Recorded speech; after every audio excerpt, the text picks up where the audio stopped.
عليه ونعوذ بالله من شرور أنفسنا ومن سيئات أعمالنا من يهده الله فلا مضل له ومن يضلله فلا هادي له ونشهد أن لا إله إلا الله وحده لا شريك له ونشهد أن سيدنا ومولانا محمدا عبده ورسوله صلى الله عليه وعلى آله وأصحابه وأزواجه وذرياته أجمعين. أما بعد فقد قال النبي صلى الله عليه وسلم لا يؤمن أحدكم حتى يكون هواه تبعا لما جئت به أو كما قال عليه الصلاة والسلام.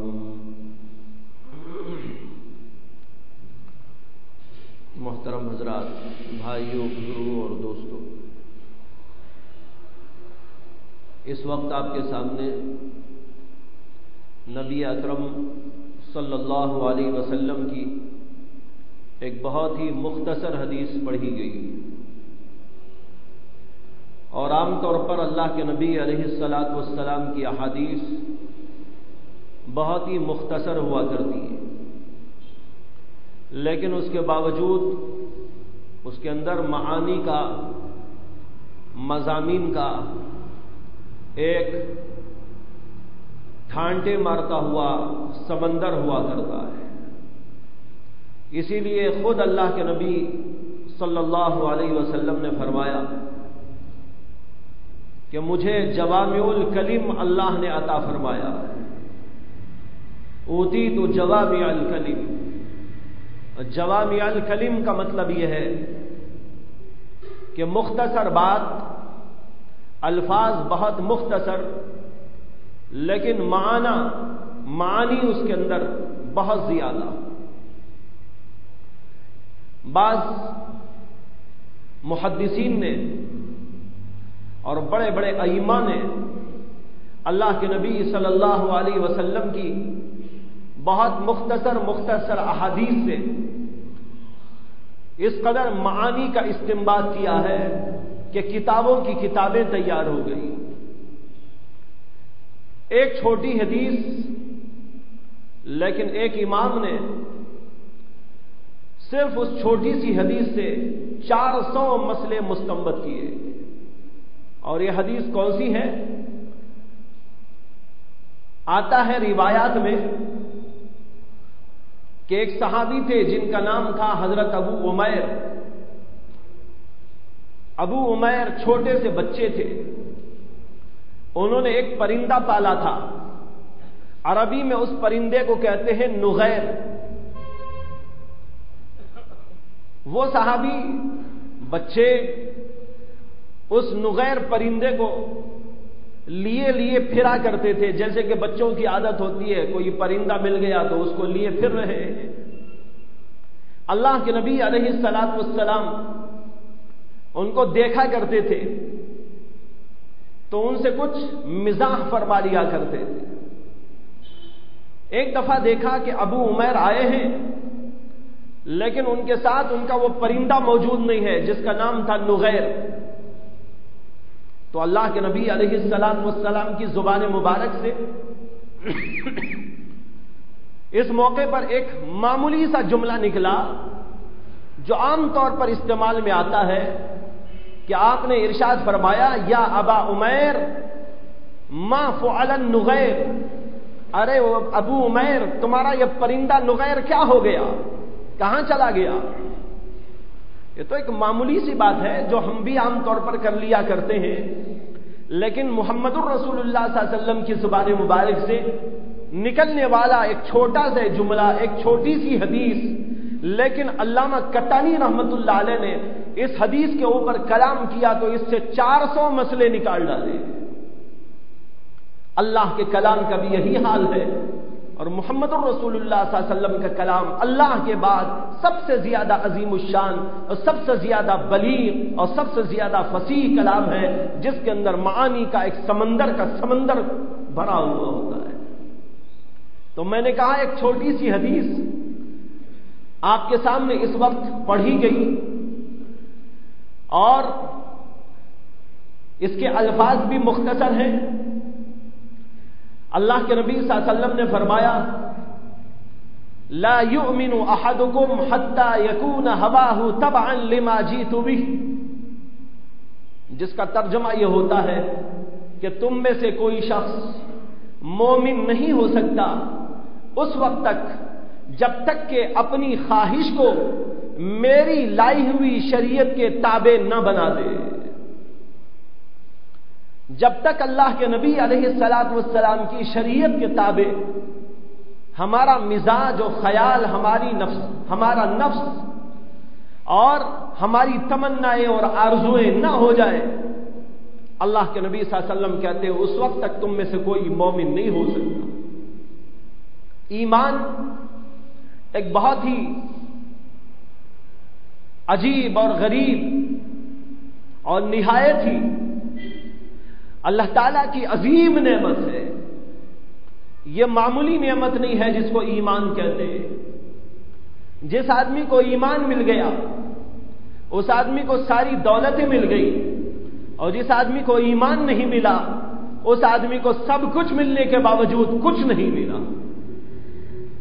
دیکھیے کتنے بڑے بڑے کافر دنیا میں گزرے ہیں، اللہ نے ان کو حکومت دی، اللہ نے ان کو طاقت دی، اللہ نے ان کو دنیا کے اسباب دیے، اللہ تعالیٰ نے دنیا میں زبردست ان کو شہرت دی اور دنیا کے بے شمار اسباب عیش و عشرت کے ان کے پاس میں جمع کر دیے گئے، لیکن یہ سب کچھ ملا، لیکن ایمان نہ ملنے کی وجہ سے وہ ناکام ہو گئے۔ اللہ نے قارون کو بہت بڑی دولت دی، اللہ تعالیٰ نے شداد کو بہت بڑی حکومت، بہت بڑی طاقت دی۔ اسی طریقے پر اور بھی اس طرح کے لوگ گزرے جن میں سے بعض کا ذکر خود قرآن کریم کے اندر موجود ہے۔ اللہ نے قارون کا ذکر قرآن میں کیا ہے، اسی طریقے پر فرعون کا ذکر اللہ نے قرآن میں کیا ہے، اور روایات کے اندر شداد کا ذکر آتا ہے جس نے دنیا میں ایک جنت بنا ڈالی۔ جنت مطلب یہ ہے کہ بہت عظیم الشان ایک شہر بسایا، اور جس علاقے میں اس نے وہ شہر بسایا تھا اس کا نام تھا ارم۔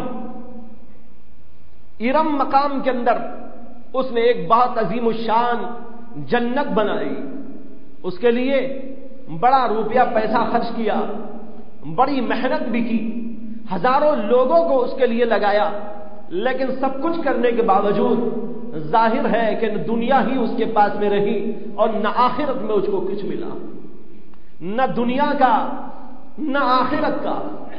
جو دنیا کے پیچھے پڑ جاتا ہے اللہ کو چھوڑ کر، اس آدمی کو نہ دنیا ہی ملتی ہے نہ آخرت ہی ملتی ہے۔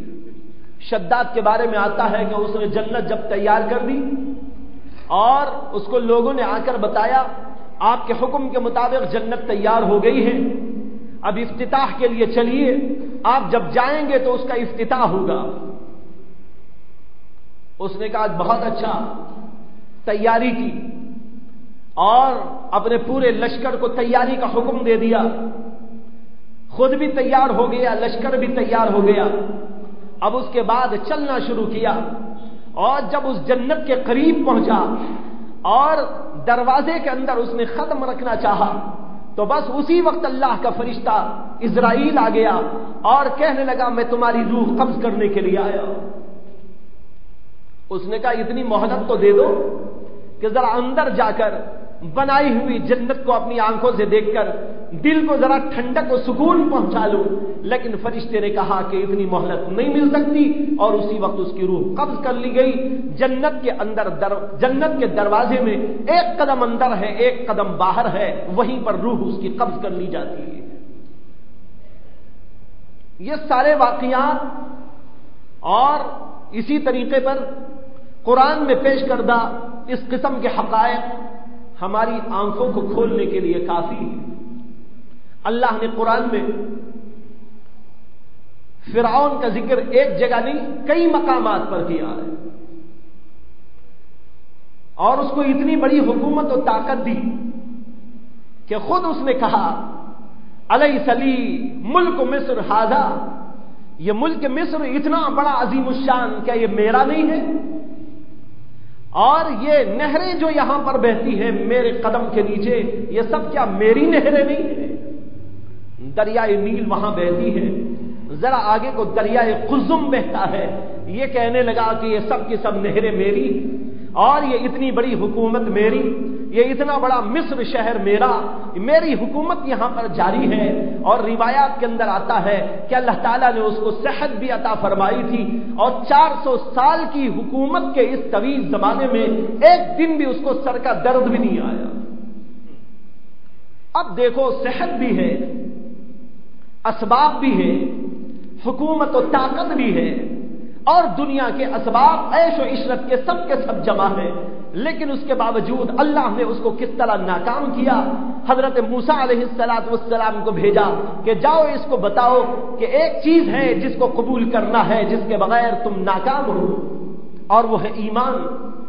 لیکن اس نے قبول نہیں کیا، یہاں تک کہ اس کو غرق کر دیا گیا۔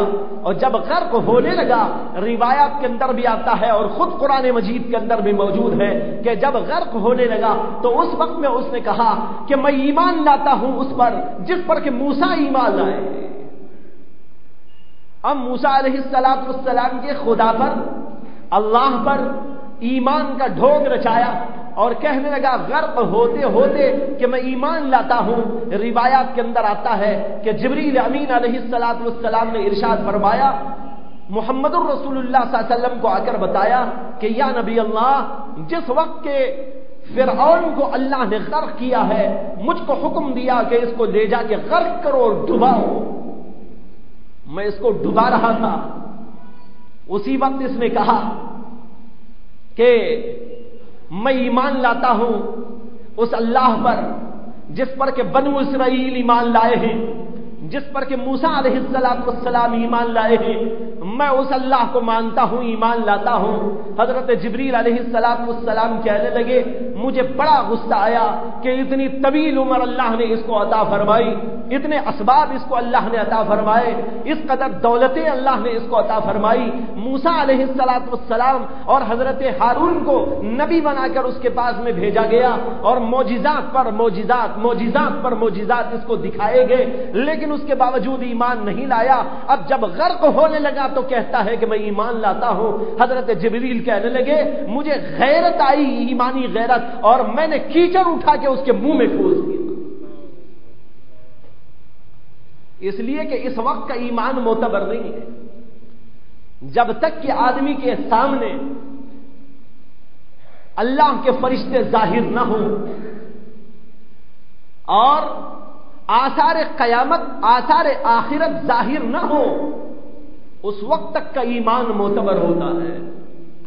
جیسے کہ حدیث میں آتا ہے، اللہ کے نبی علیہ السلام نے ارشاد فرمایا ایمان قبول کیا جاتا ہے اس وقت تک جب تک کہ ما لم یغرغر، جب تک کہ غرغرہ نہ ہونے لگے۔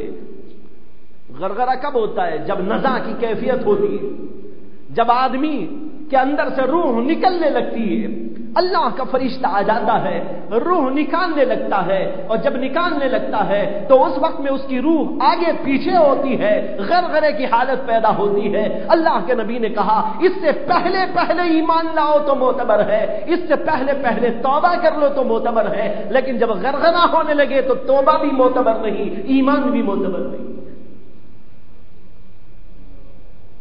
جس وقت اللہ کا فرشتہ نظر آ جائے، بہت سے لوگوں کو نظر آ جاتا ہے، اور نظر آنے کی دو حالتیں ہوتی ہیں۔ کوئی آدمی بڑا اچھا نیک، تقوی والا، طہارت والا، اللہ کے حکم کے مطابق زندگی گزارنے والا، رسول اکرم صلی اللہ علیہ وسلم کے حکم کے مطابق زندگی گزارنے والا، جس نے اللہ پر اپنی زندگی کو فدا کر دیا ہو، جس نے اپنی جوانی کو خدا پر فدا کر دیا ہو، دنیا کی چیزوں پر نہیں، دنیا کی عورتوں پر نہیں، دنیا کی اشیاء پر نہیں، دنیا کی ان حقیر چیزوں پر نہیں، بلکہ اپنی جوانی کا ایک ایک حصہ، اپنی جوانی کا ایک ایک لمحہ اللہ کے لیے قربان کر دیا ہو۔ جب ایسے لوگ مرتے ہیں، ایسے لوگوں کے مرنے کے وقت میں اللہ کے فرشتے ان کو نظر آتے ہیں، بڑی اچھی حالت میں نظر آتے ہیں۔ ایک دفعہ حضرت سیدنا ابراہیم خلیل اللہ علیہ السلام کی خدمت میں حضرت اسرائیل علیہ السلام تشریف لائے، اس لیے کہ انبیاء کا ملائکہ سے رابطہ ہوتا ہے، ان کا آنا اور جانا، ان کی ملاقات۔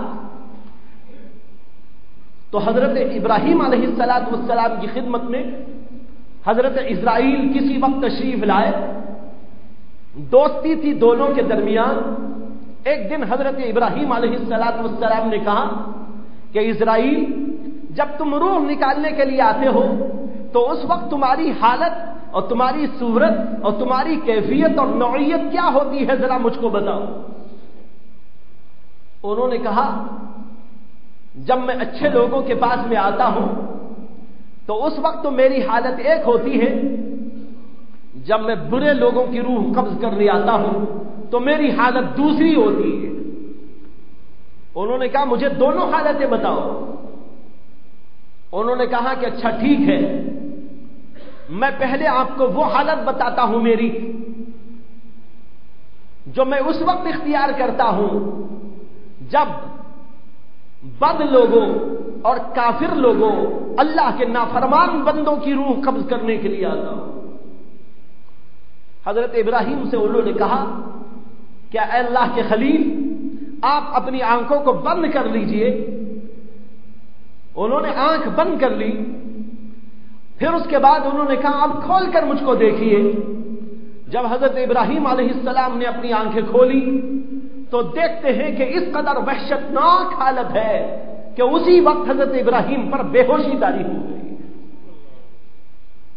حالانکہ دوستی ہے، لیکن یہ حالت اور یہ کیفیت اور چہرے کا وہ انداز جو بڑا ہیبتناک، بڑا وحشتناک اور بڑا خطرناک تھا، وہ حالت ان سے دیکھی نہیں گئی اور بے ہوشی طاری ہو گئی، اور اسی کے ساتھ بدبو آ رہی ہے، انتہائی بدبودار اور انتہائی وحشتناک، انتہائی خطرناک، آنکھیں بڑی بڑی اور بے ڈول قسم کا جسم، یہ انہوں نے دیکھا تو ان کے اوپر بے ہوشی طاری ہو گئی۔ حضرت ابراہیم علیہ السلام کو کچھ دیر کے بعد ہوش آیا۔ انہوں نے کہا کہ تمہاری یہ حالت اور کیفیت ایسی ہے کہ اگر کسی کافر کو آگے جہنم کا عذاب نہ بھی دیا جائے تو تمہاری یہ صورت ہی اس کے عذاب کے لیے کافی ہے۔ اللہ اکبر۔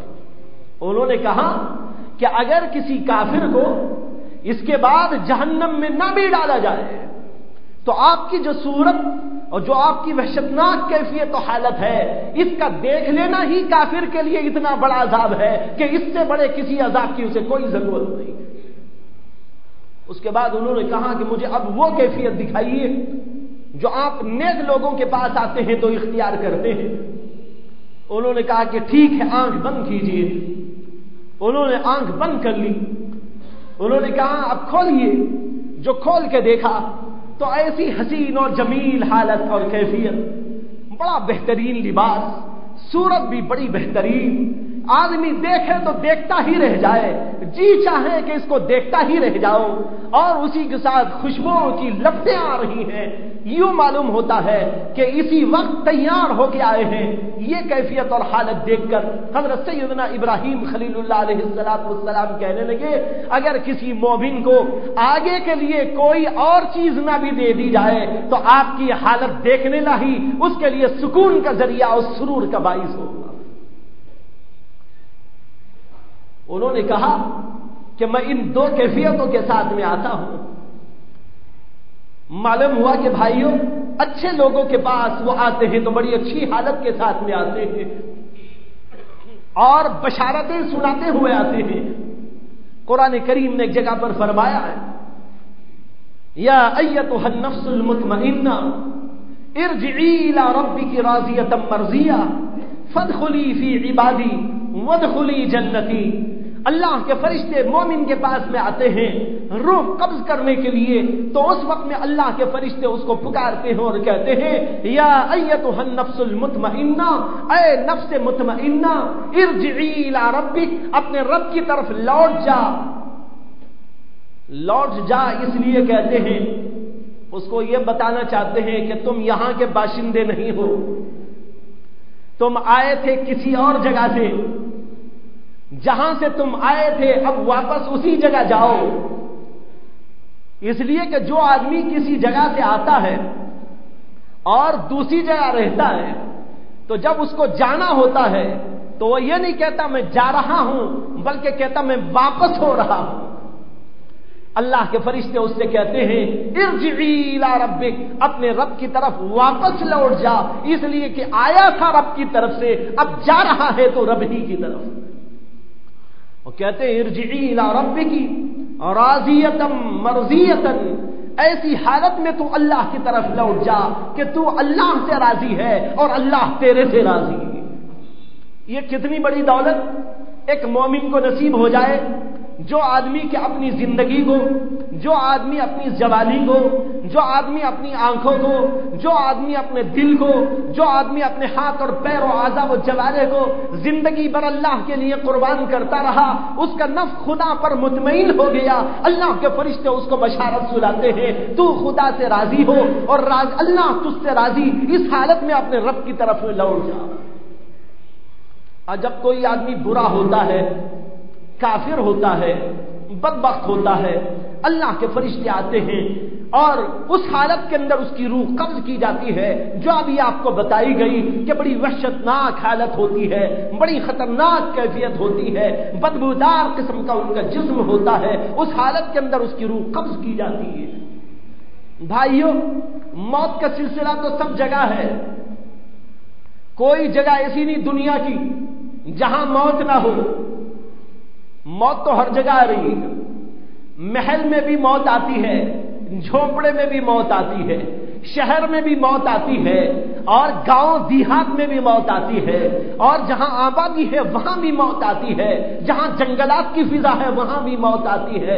کوئی جگہ ایسی نہیں جہاں موت نہ آتی ہو، لیکن اس کے باوجود ہم بے خبری کی زندگی کر رہے ہیں، ہم کو موت یاد ہی نہیں ہے کہ بھئی یہ مسئلہ مرحلہ پیش آنے والا ہے۔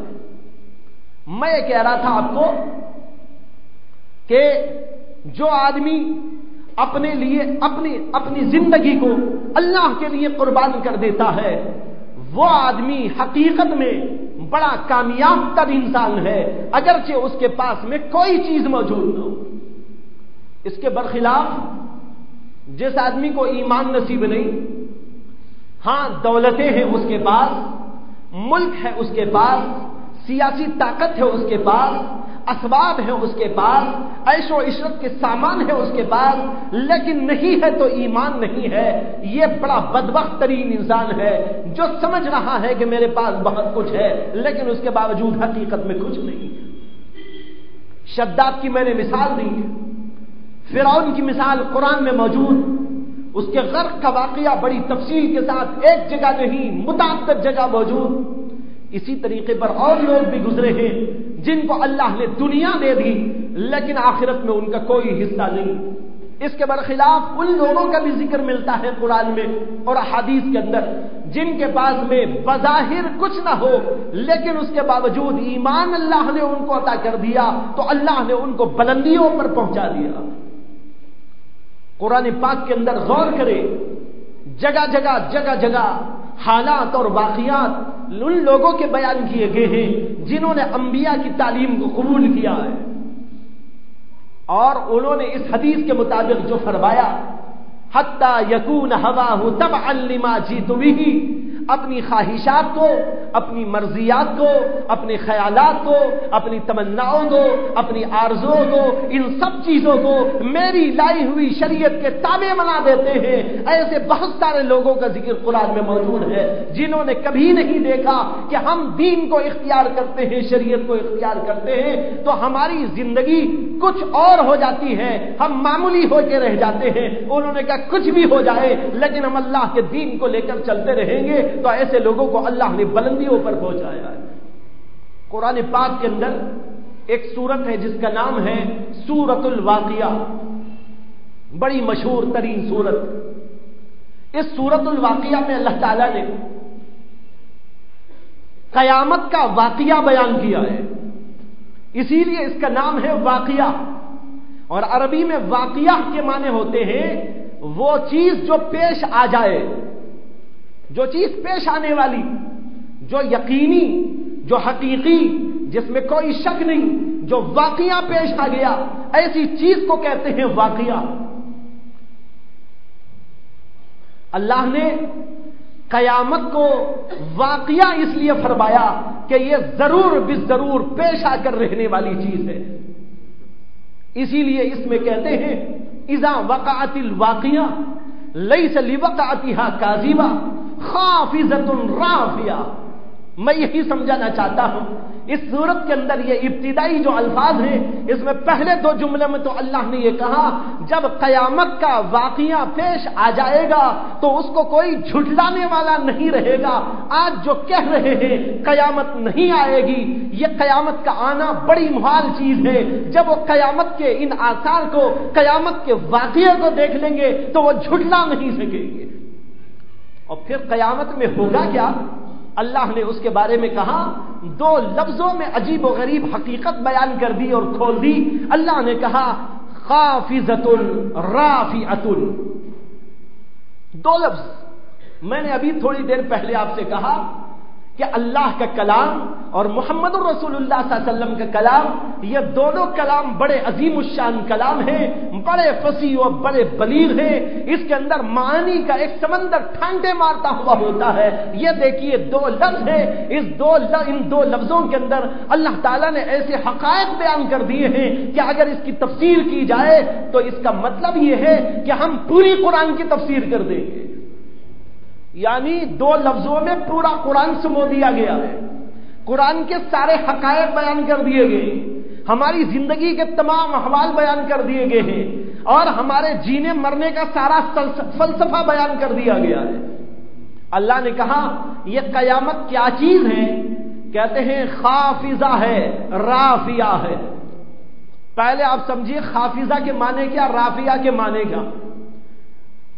خافضہ کے معنی آتے ہیں پست کرنے والی چیز، کسی کو گرانے والی، پست کرنے والی، اور اس کو ذلیل کرنے والی، رسوا کرنے والی، یہ معنی ہوا خافضہ۔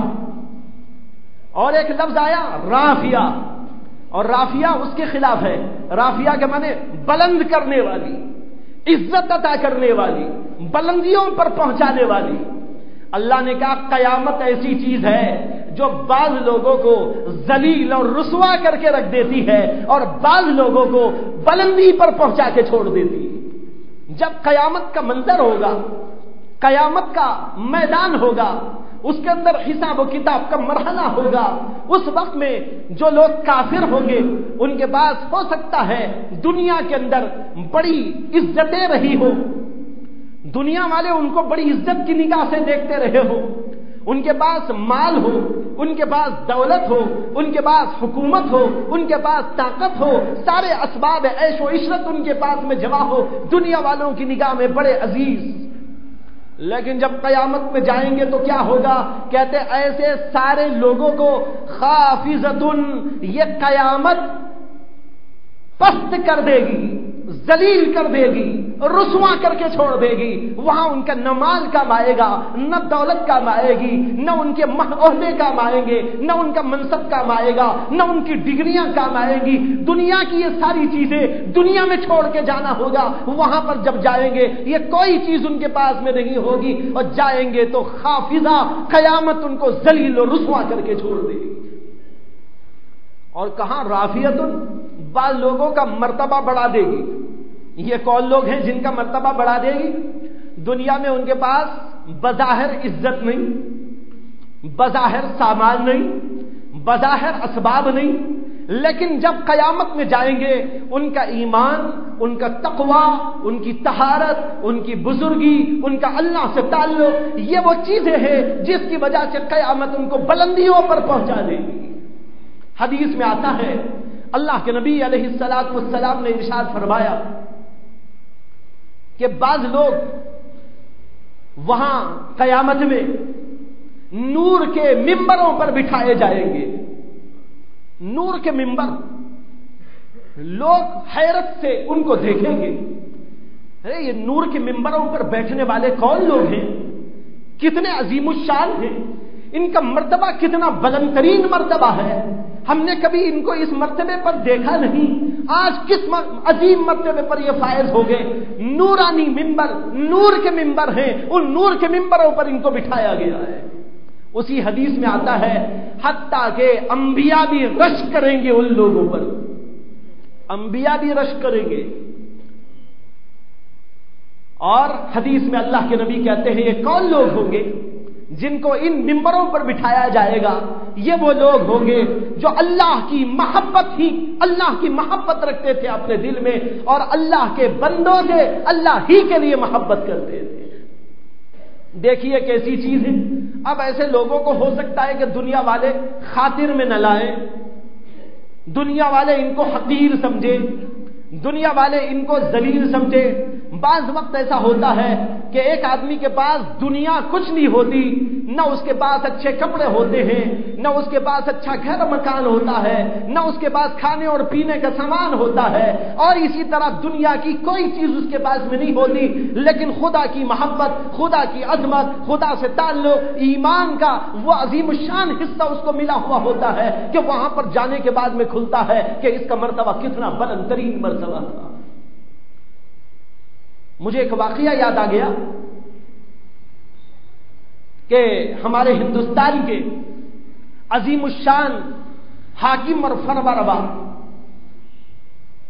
اورنگزیب عالمگیر رحمت اللہ علیہ، ان کے بارے میں آپ جانتے ہیں کہ ان کے والد وہ بھی یہاں کے حکمران تھے، ان کے دادا بھی، پردادا بھی، اور اس سے اگلے تک کئی پیڑھیوں تک ان کے خاندان نے ہمارے ہندوستان کے اوپر حکومت کی۔ عالمگیر رحمت اللہ علیہ کے جو والد تھے شاہ جہاں، ان کا جب آخری دور چل رہا تھا، اس زمانے میں ان کے دو بیٹوں کے درمیان حکومت کے سلسلے میں نزاع ہو گیا۔ ان کا ایک بھائی تھا جس کا نام ہے دارا شکوہ، اور یہ عالمگیر، ان دونوں بھائیوں کے اندر آپس میں نزاع تھا۔ عالمگیر چاہتے تھے حکومت مجھ کو ملے، اور ان کا بھائی چاہتا تھا، اور بھائی کے ساتھ خود باپ بھی چاہتے تھے شاہ جہاں کہ میرا بیٹا دارا شکوہ حاکم اور فرمانروا بنے۔ تو اسی زمانے میں ایک بزرگ کے بارے میں معلوم ہوا کہ بڑے مستجاب الدعوات بزرگ دہلی تشریف لائے ہوئے ہیں۔ تو انہوں نے کہا کہ چلو ان بزرگ سے ملاقات کریں اور اپنے لیے دعا کر لیں، دعا کرا لیں۔ مستجاب الدعوات کہتے ہیں ان اولیاء اللہ کو جن کی دعا اللہ قبول کر لیتا ہے۔ جو آدمی اللہ سے گہرا تعلق رکھتا ہو اس آدمی کی دعائیں اللہ قبول کر لیتا ہے۔ اس کا مطلب یہ نہیں کہ وہ اللہ کو مجبور کر دیتا ہے، بلکہ اس کا ربط و تعلق اللہ سے ایسا ہوتا ہے کہ اللہ تبارک و تعالیٰ ایسے بندوں کی بات قبول کر لیتے ہیں، دعائیں قبول کر لیتے ہیں۔ جیسے حدیث میں آتا ہے کہ بعض بندے ایسے ہیں پراگندہ بال پراگندہ حال، یعنی دیکھنے میں ظاہراً کچھ نہیں، کنگھی کرنے کو تیل نہیں، کنگھی کرنے کو کنگھا نہیں، کپڑے دیکھو تو بڑے بوسیدہ، پراگندہ بال پراگندہ حال، لیکن اس کے باوجود اللہ سے ان کا ایسا تعلق ہوتا ہے اگر وہ کسی بات پر قسم کھا لے اللہ ان کی بات کو پوری کر دے۔ یہ حدیث ہے۔ تو مستجاب الدعوات ایک بزرگ آئے تو عالمگیر نے چاہا کہ جائے ان سے دعا کرا لے۔ چنانچہ پہلے وہاں پر پہنچ گئے دارا شکو. جا کر انہوں نے سلام کلام کے بعد جب ان کو معلوم ہوا ان بزرگوں کے یہ شہزادے ہیں تو انہوں نے اپنی گدی پر ان کو بٹھانا چاہا. انہوں نے کہا نہیں حضرت میں تو آپ کی گدی پہ نہیں بیٹھتا، اس لیے کہ یہ بڑی بے ادبی ہے، گستاخی ہے بزرگوں کی گدی پہ بیٹھنا، میں تو سامنے بیٹھتا ہوں. تو سامنے بیٹھ گئے. اس کے بعد انہوں نے کہا میں آپ کی خدمت میں اس لیے آیا کہ آپ میرے حق میں دعا کر دیجئے کہ میرے باپ کا تخت و تاج مجھ کو مل جائے. انہوں نے کہا کہ ہم تو آپ کو تخت دے رہے تھے، آپ نے تو انکار کر دیا، اس لیے آپ کو نہیں ملنے کا، جاؤ. خیر وہ بیچارہ وہاں سے پریشان مایوس ہو کے واپس آ گیا. کچھ دیر کے بعد عالمگیر وہاں پر پہنچے. عالمگیر عالم بھی تھے، بہت بڑے عالم تھے. انہوں نے اپنی حکومت کے ماتحت ایک عظیم الشان فتاوی کی کتاب مرتب کرائی تھی جس کا نام ہے فتاوی عالمگیریہ. انہی کے نام سے موسوم ہے عالمگیریہ، اور عربی میں اس کا نام ہے الفتاوی الہندیہ. ہندوستان کے لکھے ہوئے فتاوا ساری دنیا میں مشہور ہیں، عرب میں بھی چھپتے ہیں، ساری دنیا سارے ملکوں میں چھپتے ہیں. یہ ساری دنیا کی معروف ترین کتاب فتاوا ہندیہ، جس کو اردو زبان کے اندر فتاوا عالمگیری کہتے ہیں. یہ عالمگیر رحمت اللہ علیہ نے 500 علماء کی ایک جماعت کو بٹھا کر مرتب کرایا تھا. 500 علماء کتابوں کا مطالعہ کرتے تھے اور پھر اس کو مرتب کرتے تھے، اور پھر اس کے بعد ان ساری چیزوں کو جمع کرنے کے بعد ان کے جو سرپرست تھے وہ تھے حضرت شاہ ولی اللہ محدث دہلوی رحمت اللہ علیہ کے والد محترم شاہ عبد الرحیم صاحب رحمت اللہ علیہ. شاہ عبد الرحیم صاحب کو دیتے تھے. شاہ عبد الرحیم صاحب ان سارے کا مطالعہ کرنے کے بعد جچی تلی عبارت کے اندر ان مسائل کو لکھتے تھے، اور جب رات کا وقت ہوتا تھا تو بادشاہ کو لے جا کر سناتے تھے. لکھا ہے روایات کے اندر جب بادشاہ رات میں 500 علماء کی تحریرات کا خلاصہ جو شاہ عبد الرحیم صاحب لکھ کے لے جاتے تھے اس کو دیکھتا تھا تو اس کے اندر بھی اصلاح کیا کرتا تھا. اب اندازہ کرو کہ اس کا علم کیسا ہوگا. اس زمانے میں بادشاہ ملے تو ایسے ملے. آج کے بادشاہوں کو سوچ لیجئے کیا حال ہے، جن کو الف با بھی نہیں آتی، دنیا کی الف با بھی نہیں آتی، آخرت کی الف با بھی نہیں آتی. ہاں صرف پیٹ کی الف با آتی ہے. دنیا کے الف با سے مراد یہ ہے کہ دنیا کو ایسا چلائے جس سے کہ لوگوں کو راحت ملے، لوگوں کے لیے آسانیاں فراہم ہو، لوگ مالا مال ہو، ان کی پریشانیوں کا ازالہ ہو، دنیا میں ہر جگہ پر فرحت اور انبساط اور سرور کی کیفیت پیدا ہو جائے.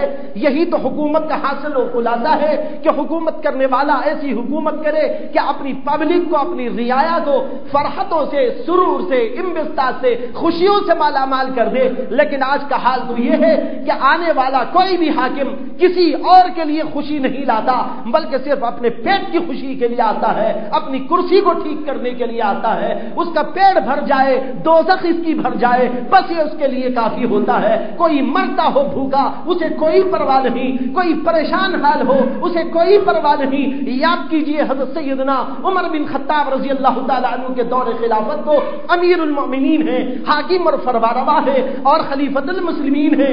رات میں گشت کرتے چلے جا رہے ہیں یہ دیکھنے کے لیے کوئی بھوکا تو نہیں سو گیا، کوئی بیمار تو نہیں ہے، کوئی فاقہ کش تو نہیں ہے، کوئی کسی مصیبت میں پھنسا ہوا تو نہیں ہے.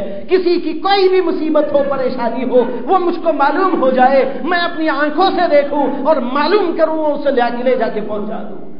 ایک دفعہ گشت کرتے جا رہے تھے، دیکھتے ہیں کہ ایک جگہ پر بچوں کے بل بلانے کی آواز آ رہی ہے. حضرت عمر رضی اللہ عنہ نے دستک دیا، دروازہ کھولا گیا تو پوچھا انہوں نے بچے کیوں رو رہے ہیں، رات کا موقع ہے، ان کو سلایا کیوں نہیں؟ ایک عورت تھی، عورت کہنے لگی کہ بات دراصل یہ ہے کہ یہ بچے بھوکے ہیں اور بھوک کی تاب نہ لانے کی وجہ سے بل بلا رہے ہیں، میرے پاس پکانے کو کچھ نہیں. حضرت عمر نے دیکھا کہ ایک جگہ پر ایک چولہا جل رہا ہے اور چولہے پر ایک برتن رکھا ہوا ہے جو پک رہا ہے. حضرت عمر نے پوچھا یہ برتن اس میں کیا پکا رہے ہو؟ کہنے لگی وہ عورت پکنے کو تو کچھ نہیں تھا، میں نے بچوں کی تسلی کے لیے پانی ڈال کر اس میں کچھ کنکریاں ڈال دی ہیں، اس سے یہ آواز آ رہی ہے کھٹ کھٹ پکنے کی، بچوں کو تسلی دیتی ہوں ابھی کھانا پکے گا تو کھلا دوں گی لیکن پکے گا تو کبھی نہیں، لیکن وہ بچے روتے روتے سو جائیں گے تو پھر دیکھا جائے گا، اس کے لیے میں نے یہ چڑھا رکھا ہے. حضرت عمر کو بہت افسوس ہوا. انہوں نے کہا کہ تم نے امیر المومنین کو خبر کیوں نہیں کی؟ تم امیر المومنین کو جا کے بتاتی تو امیر المومنین بیت المال سے تمہارا وظیفہ، تمہارے بچوں کا وظیفہ مقرر کر دیتے، تمہارے کھانے پینے کا نظام بن جاتا. وہ عورت کہنے لگی امیر المومنین کی ذمہ داری ہے کہ وہ ہمارے بارے میں معلوم کرے، میری ذمہ داری نہیں ہے کہ میں بے غیرت جا کے اس کو بتایا کروں. امیر المومنین نے اپنی ذمہ داری کیوں نہیں پوری کی؟ اس نے کیوں پتہ نہیں لگایا یہ اس کی ذمہ داری ہے، اس میں میرا کوئی قصور نہیں، میں بے غیرت جا کے بن کے کیوں بتاؤں اس کو؟ اس بیچاری کو خبر نہیں یہ خود امیر المومنین ہیں جو کھڑے پوچھ رہے ہیں. حضرت امیر المومنین کی چیخ نکل گئی، وہاں سے اٹھ کے واپس آئے اور بیت المال کھلوایا اور وہاں سے کچھ چیزیں کھانے اور پینے کی، آٹا و ستو و دال اور مختلف قسم کی چیزیں جمع کی اور پھر اس کے بعد اپنے خادم سے کہنے لگے یہ میری کمر پہ لاد دو. خادم کہنے لگا حضرت میں لے کے چلتا ہوں. کہنے لگے تم آج میرا بوجھ اٹھا لو گے لیکن قیامت میں بھی میرا بوجھ اٹھا سکو گے؟ اس نے اٹھا کے ان کی پیٹھ پہ رکھا. امیر المومنین خود لے کے چلنے لگے یہاں تک کہ اس کے گھر پہ پہنچے، اس کو لے جا کے دیا اور کہنے لگے کہ ایک آٹا اور مختلف قسم کی چیزیں ہیں جو مناسب ہے اس کو پکاؤ، میں یہیں پر بیٹھا رہوں گا. تمہارے بچوں کو روتا ہوا میں نے دیکھا ہے، کھانا کھانے کے بعد ان کو ہنستا ہوا دیکھ کر واپس جانا چاہتا ہوں. وہ عورت اٹھا کر کھانا وانا پکائی، اس کے بعد بچوں کو کھلایا، بچے خوش ہو گئے، ہنسنے لگے. امیر المومنین نے کہا کہ وہ عورت کہنے لگی اے کاش اللہ آپ کو امیر المومنین بناتا تو کتنا اچھا ہوتا. وہ اسے خبر نہیں تھی، کہنے لگی اے کاش کہ اللہ آپ کو امیر المومنین بناتا تو کتنا اچھا ہوتا. حضرت امیر المومنین کی چیخیں نکل گئی. انہوں نے کہا اللہ کے ہاں میرا شکوہ نہ کرنا، مجھے معاف کر دو، میرے سے خطا ہو گئی کہ میں تم سے تمہارے پاس میں دیر سے پہنچا ہوں. بھائیوں یہ تھے امیر المومنین، یہ تھے حاکم اور فرمانروا. ایک موقع پر حضرت امیر المومنین عمر بن خطاب رضی اللہ عنہ نے فرمایا اگر میری حکومت میں کہیں پر ایک کتا بھی بلبلاتا ہوا مر جائے تو مجھے یہ احساس ہے خدا کو مجھے جواب دینا پڑے گا. کتا بھی بھوکا مر جائے میری ذمہ داری ہے، اس لیے مجھے یہ بھی خیال رکھنا پڑتا ہے صرف انسانوں کا نہیں بلکہ پورے یہاں پر بسنے والے مخلوقات کا، اس لیے کہ اللہ نے مجھ کو اس کی ذمہ داری دی. جس کا یہ احساس ہو اس آدمی کی حکومت میں پھلنے والے خوشی سے، فرحتوں سے، سرور سے، انبساط سے، ان سب چیزوں سے مالا مال ہو کے رہتے ہیں.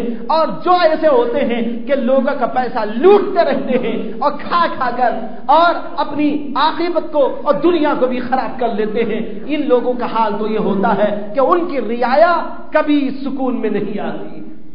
ہر جگہ مصیبت، ہر جگہ پریشانی ہی پریشانی رہتی ہے. بہرحال بات لمبی ہوتی جا رہی ہے. میں عرض کرنا چاہتا تھا کہ جب آدمی اللہ کے لیے کچھ کرتا ہے، اپنے آپ کو دین کے اوپر ڈھال لیتا ہے، تو اس کی کیفیت یہ ہوتی ہے جس کو یہاں محمد رسول اللہ صلی اللہ علیہ وسلم نے ارشاد فرمایا لا یؤمن احدکم حتی یکون ہواہ تبعا لما جئت بہ. اسی سلسلے میں عرض کر رہا تھا قیامت کا میدان جاری ہوگا. اس قیامت کے میدان میں کچھ لوگ تو وہ جائیں گے جن کے پاس بڑی دولتیں تھیں، لیکن وہاں ان کو نکما کر دیا جائے گا، ذلیل اور رسوا کر دیا جائے گا، اور کچھ لوگ ایسے جائیں گے جن کے پاس بظاہر دنیا میں کچھ نہیں تھا لیکن وہاں سب کچھ ہوگا۔ اسی سلسلے میں یہ واقعہ بیان کر رہا تھا کہ عالمگیر رحمت اللہ علیہ بہت بڑے عالم تھے، اور وہ بھی پہنچ گئے انہی بزرگ کے پاس، مستجاب الدعوات کے پاس میں، اور جا کر انہوں نے سلام عرض کیا۔ لوگوں نے بتایا کہ شہزادہ عالمگیر تشریف لائے ہیں آپ سے ملاقات کرنے کے لیے۔ انہوں نے استقبال کیا اور اپنی گدی پر ان کو بیٹھنے کے لیے کہا کہ آپ یہاں پر بیٹھیے۔ عالمگیر نے پہلے تو معذرت کی، انہوں نے کہا میں حکم دے رہا ہوں بیٹھ جاؤ، تو انہوں نے کہا الامر فوق الادب، حکم کسی بزرگ کا ان کے ادب سے بھی زیادہ مرتبہ رکھتا ہے۔ آپ نے حکم دے دیا تو یہ حکم ادب سے بھی زیادہ مقام رکھتا ہے، اس لیے آ کر اسی گدی پر بیٹھ گئے۔ اس کے بعد بات چیت ہوتی رہی۔ عالمگیر نے کہا کہ میں آپ کی خدمت میں اس لیے آیا، میرے لیے دعا کر دیجئے کہ مجھے اللہ تعالیٰ میرے باپ کا تاج و تخت عطا فرما دے۔ انہوں نے کہا تخت تو آپ کو مل گیا، لیکن تاج یہ وہ آپ کو دے سکتا ہے، اس کی دعا کے نتیجے میں آپ کو مل سکتا ہے جو آدمی کہ آپ کو وضو کرانے کا خادم ہے۔ دیکھ رہے آپ، وضو کرانے والا خادم عالمگیر کا، شہزادے کا، جو بادشاہ کی طرف سے مقرر کیا گیا ہے، اس کو یہ سمجھ کر کہ اس کے پاس پیسہ نہیں، کچھ پیسے اس کو دے دیں گے، یہ عالمگیر کو، شہزادے کو وضو کرایا کرے گا، ان کے لیے برتن میں پانی رکھا کرے گا، ان کا بیت الخلا صاف کیا کرے گا، اور یہاں پر پانی لا کے دے دیا کرے گا، پانی کا، وضو کا پانی ان کے ہاتھوں پہ ڈالا کرے گا، اور ان کی جوتیاں سیدھی کر دیا کرے گا، ان کا امامہ ٹھیک کر کے رکھ دیا کرے گا۔ یہ کام کرنے کے لیے جو مقرر ہے وہ آدمی اگر آپ کا امامہ اٹھا کر آپ کے سر پہ رکھ دے، اللہ اس کی برکت سے آپ کو تاج بھی عطا کر دے گا۔ عالمگیر نے سوچا کہ بھئی یہ کون سا مشکل کام ہے، تخت تو خیر یہاں سے ان کی دعا کی برکت سے مل گیا، اب جاؤں گا اس سے کہوں گا وہ میرا امامہ اٹھا کے سر پہ رکھ دے، وہ تو میرا غلام ہے، خادم ہے، اس کو تو رکھنا ذمہ داری میں آ جائے گا، اس لیے کوئی مشکل بات نہیں۔ خیر وہاں سے گئے واپس، اور جانے کے بعد انہوں نے سب سے پہلا کام یہی کیا کہ آپ نے خادم کو حکم دیا کہ بھائی وضو کرنا ہے، اس لیے ارینج کر دو، وضو کا انتظام کر دو۔ اب اس نے ان کا حمام خانہ، وہ جو کچھ بھی اس کے لوازمات ہیں، اب یہ تو بادشاہوں کا دور ہے اور اس میں ان کے لیے کیا کیا لوازمات ہوتے ہوں گے وہ تو ہم نہیں جانتے۔ اب اس نے وہ سب کچھ ٹھیک ٹھاک کیا، اس کے بعد میں انتظام کر کے آگے بتایا کہ جناب تشریف لے آئی۔ عالمگیر نے اپنا امامہ حسب معمول اٹھا کے ایک طرف کو رکھا، اور اس کے بعد وضو کرنے کے لیے گئے۔ خادم نے پانی ڈالا، وضو انہوں نے کر لیا، وضو کرنے کے بعد تولیہ دیا گیا، انہوں نے تولیے سے منہ صاف کیا، پھر اس کے بعد میں انہوں نے اپنا لباس وباس پہنا، پہننے کے بعد اس خادم سے کہنے لگے یہ امامہ ہمارے سر پہ رکھ دو۔ وہ ٹھٹک گیا، کبھی نہیں کہتے تھے کہ امامہ رکھو، اس لیے کہ امامہ تو خود پہنتے ہیں، جوتے البتہ میں پہنایا کرتا ہوں، لیکن آج یہ کیا ہوا کہ یہ کہتے ہیں کہ سر پہ امامہ رکھ دو۔ اس نے معذرت کی اور کہنے لگا کہ حضور آپ کے سر تک میرے ناپاک ہاتھ کیسے جا سکتے ہیں؟ خادم تھا نا وہ، اس لیے خادمانہ لہجے میں کہنے لگا۔ جب خادم ہوتا ہے تو خادمانہ لہجہ یہی ہے، جو بادشاہ ہو تو بادشاہانہ لہجہ الگ ہوتا ہے، جو شہزادہ ہو تو شہزادے کا لہجہ الگ ہوتا ہے، استاد کا لہجہ الگ ہوتا ہے، شاگرد کا لہجہ الگ ہوتا ہے، ہر ایک کے لہجے الگ الگ ہوتے ہیں۔ ہاں یہ الگ بات ہے، بعض گستاخ قسم کے جو لوگ ہوتے ہیں وہ خادم ہوتے ہیں لیکن شاہانہ انداز اختیار کر لیتے ہیں، اور جو شاگرد ہوتا ہے وہ استادی پہ آ جاتا ہے، اور جو ہے مرید ہوتا ہے وہ پیرانہ انداز اختیار کر لیتا ہے۔ یہ دراصل بدبختیوں کا باعث ہوتا ہے۔ ہر ایک کو اپنا مقام پہچاننے کی ضرورت ہوتی ہے۔ خادم نے خادمانہ انداز سے عرض کیا حضور یہ نہیں ہو سکتا کہ میرے ناپاک ہاتھ آپ کے سر مبارک تک جائے، یہ تو ہو نہیں سکتا، البتہ آپ کی جوتیاں سیدھی کرنا یہ میری خدمت ہے۔ انہوں نے کہا میں حکم دے رہا ہوں آپ رکھ دو۔ اب بیچارہ مجبور ہو گیا حکم کے الفاظ سن کر، وہ سمجھ گیا کہ یہ کوئی کھیل ہے جو ہو گیا ہے اور میرا راز فاش ہو گیا ہے، میرا اللہ سے جو تعلق ہے اس تعلق کو کسی اللہ والے نے فاش کر دیا ہے۔ میں تو یہ سمجھ رہا تھا کہ میں خادمانہ انداز سے یہاں پر رہ کر اپنی بزرگی کو چھپائے رکھوں گا، اپنے اس اللہ کے تعلق کو چھپائے رکھوں گا۔ بھائیو اس چیز سے یاد رکھو، جو اللہ والے ہوتے ہیں وہ اپنے اس تعلق مع اللہ کو ایسا چھپا چھپا کے رکھتے ہیں، ایسا نہیں کہ وہ کھول کھول کے لوگوں کے سامنے رکھ دے۔ اس لیے بسا اوقات ہمیں اور آپ کو پتہ نہیں چلتا کون اللہ والا کس مقام کا آدمی پہنچے ہوئے ہوتے ہیں، لیکن فقیرانہ انداز میں آتے ہیں، کبھی بھیک مانگتے ہوئے آتے ہیں، ہم سمجھتے ہیں بھکاری آدمی ہے اور یہ سمجھ کر اس کے ساتھ میں بدسلوکی کر دیتے ہیں۔ اسی لیے کسی سے بدسلوکی کرنے کا حکم نہیں، اجازت نہیں ہے۔ اللہ نے قرآن پاک کے اندر فرمایا وَأَمَّا السَّائِلَ فَلَا تَنْهَرْ، کوئی سائل تمہارے دروازے پہ آئے تو اس کو جھڑکی نہ دینا۔ معلوم نہیں کون ہے، بہرحال وہ آدمی اٹھا کے رکھ دیا، راز فاش ہو گیا۔ تاریخ کہتی ہے کہ اس کے بعد وہ آدمی وہاں سے غائب ہو گیا اور پتہ نہیں آج تک کسی کو، کسی تاریخ نے ہم کو نہیں بتایا کہ وہ آدمی کیا ہوا اور کہاں گیا۔ اللہ والے چھپے ہوئے ہوتے ہیں۔ بہرحال میں یہ عرض کر رہا تھا، دیکھو اتنا بڑا اس کا مقام ہے لیکن ایک خادم کی حیثیت سے ہے، لیکن قیامت کا دن آئے گا تو قیامت میں بادشاہ لوگ ذلیل کر دیے جائیں گے اور یہ معمولی قسم کے لوگ رافعہ، قیامت ان کو بلندیوں پر لے جائے گی، معلوم نہیں کون کیا حالت میں ہوگا۔ اس لیے بھائیو اپنی حالتوں کو درست کرنے کی ضرورت ہے، اپنے تعلق مع اللہ کو صحیح کرنے کی ضرورت ہے، اپنے ایمانوں کو درست کرنے کی ضرورت ہے، اپنے اندر تقوی و طہارت کے پیدا کرنے کی ضرورت ہے، اس لیے کہ آخرت ہر آدمی کے حال و احوال کو کھول کے بیان کر دے گی۔ یہاں پر راز نہیں کھلتا، راز تو وہاں پہ جا کے کھلتا ہے۔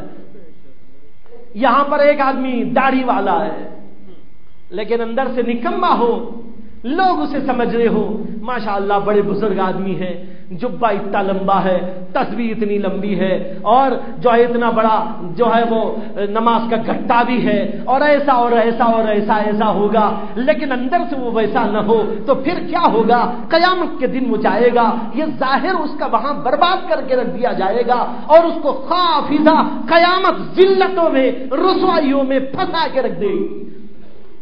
اس لیے ہر آدمی کو اپنے اندر و باہر کے بارے میں غور کر لینا ہے۔ میرا جیسا ظاہر ہے میرا باطن اس سے اچھا ہو۔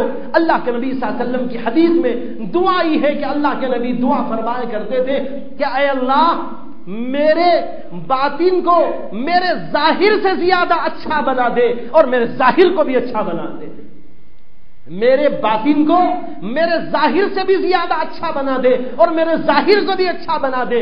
اچھا تو ہو ظاہر بھی، لیکن ظاہر سے زیادہ ہمارا باطن اچھا ہو، اس کے اندر خدا کی محبت ہو، اس کے اندر اللہ کا خوف ہو، اللہ کا تقوی ہو، اللہ سے تعلق ہو اور جو ہے اپنی یہ ساری کے ساری نیکیاں اور سارے کے سارے نیک جذبات ہو، اندر سے بھی بہت اچھا ہو بلکہ بہت ہی اچھا ہو۔ یہ اللہ کے نبی صلی اللہ علیہ وسلم چاہتے تھے۔ آج ضرورت ہے کہ ہم اپنے آپ کو ٹھیک کریں۔ یہ بات اس پر چلی تھی کہ ایمان بہت قیمتی چیز ہے، ایمان نہ ہو ساری دنیا ہو اسے کچھ حاصل ہونے والا نہیں ہے۔ اب وہ ایمان کیسے بنتا ہے اس سلسلے میں یہ حدیث آئی ہے جس کو میں نے شروع میں آپ کے سامنے پڑھا، حتی یکون ہواہ تبعا لما جئت بہ، کوئی مسلمان اس وقت تک نہیں ہو سکتا جب تک کہ اپنی خواہش کو حضور کی لائی ہوئی شریعت کے تابع نہ بنا دے۔ اب وہ تابع بنانے کا کیا مطلب ہے اس کی تفصیل انشاءاللہ پھر عرض کی جائے گی۔ وآخر دعوانا ان الحمدللہ رب العالمین۔ اعلان ہے جامعہ